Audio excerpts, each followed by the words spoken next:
जरा सोचो अगर तुम्हें जदीद टेक्नोलॉजी की मदद से 482 साल आगे भेज दिया जाए, यानी सन 2505 में, जहां तुम्हें एक से बढ़कर एक नमूना देखने को मिले। कुछ ऐसी ही कहानी है हमारी आज की, तो आइए मिलकर देखते हैं। कहानी की शुरुआत में हमें कुछ फौजियों को दिखाया जाता है जो एक एक्सपेरिमेंट पर बहस कर रहे थे। इन फौजियों का हेड इन्हें कहता है कि हमारे पास जितने भी फौजी हैं हमें इनसे कोई फायदा नहीं मिलता, क्योंकि हमारे इलाके में कोई जंग नहीं होती। ये फौजी या तो रिटायर हो जाते हैं और या तो मर जाते हैं। हम इन्हें तनख्वाहें देने के बावजूद इनसे कोई काम नहीं करवाते, इसलिए हमने एक चैम्बर मशीन तैयार की है जो एक बॉक्स की तरह है। जब इसमें किसी इंसान को डाला जाए तो उसकी बॉडी फ्रीज हो जाती है और वो कुछ भी खाए पिए बगैर इसमें जिंदा रह सकता है और इसकी उम्र कभी नहीं बढ़ेगी। इसको जैसा मशीन में डाला जाएगा ये वैसा ही बाहर निकलेगा, चाहे वो जितने भी साल इसमें रहे। जब हमें इनकी जरूरत होगी हम इन्हें बाहर निकाल लेंगे। इनको दो ऐसे लोगों की जरूरत थी जिनकी फैमिली ना हो, क्योंकि अगर ये एक्सपेरिमेंट नाकाम हो गया और इन दोनों की जान चली गई तो इन्हें कोई पूछने वाला ना हो। फिर इनको एक लड़का और लड़की मिलते हैं जिनकी फैमिली नहीं थी। लड़के का नाम जॉय था और उस लड़की का नाम रीटा था।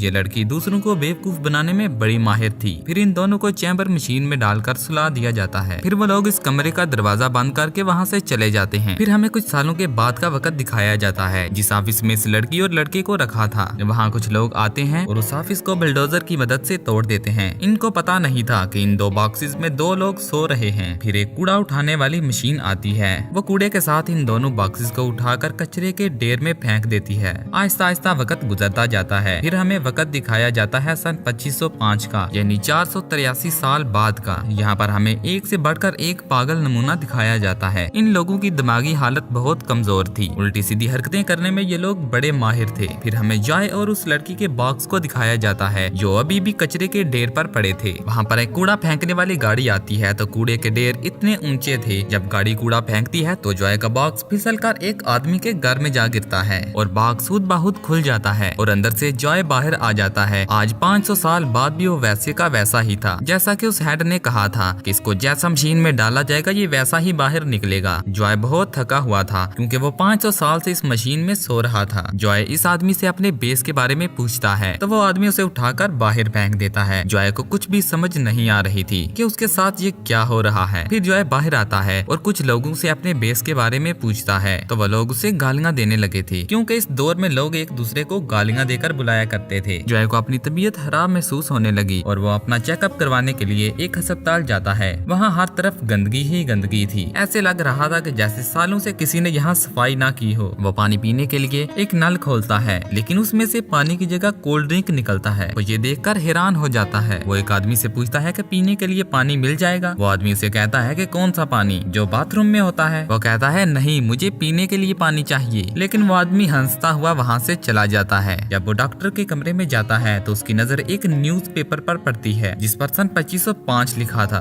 वो ये देखकर समझ जाता है कि वो 2505 में आ गया है। जब डॉक्टर उसके हाथ को देखता है तो पागलों की तरह चिल्लाना शुरू कर देता है, क्योंकि उसके हाथ पर कोई भी टाटू नहीं था, क्योंकि इस दौर में लोगों की शनाख्त के लिए उनके हाथ पर एक टाटू बनाया जाता था। तो वो डॉक्टर इमरजेंसी वाला बटन दबा देता है जिससे वहाँ पुलिस आ जाती है और जॉय को पकड़कर ले जाती है। जॉय का हाथ एक मशीन में डालते हैं ताकि इसकी शनाख्त का पता लगाया जा सके। तो वो मशीन उसके हाथ पर नॉट शॉट का टाटू बना देती है। फिर ये लोग उसका IQ लेवल चेक करते हैं कि ये कितना समझदार है। वो लोग इससे अपनी दुनिया का सबसे मुश्किल सवाल पूछते हैं कि अगर तुम्हारे पास एक बाल्टी के साथ 2 गैलन है तो 4 गैलन के साथ तुम्हारे पास कितनी बाल्टियाँ होंगी? तो जॉय कहता है 2।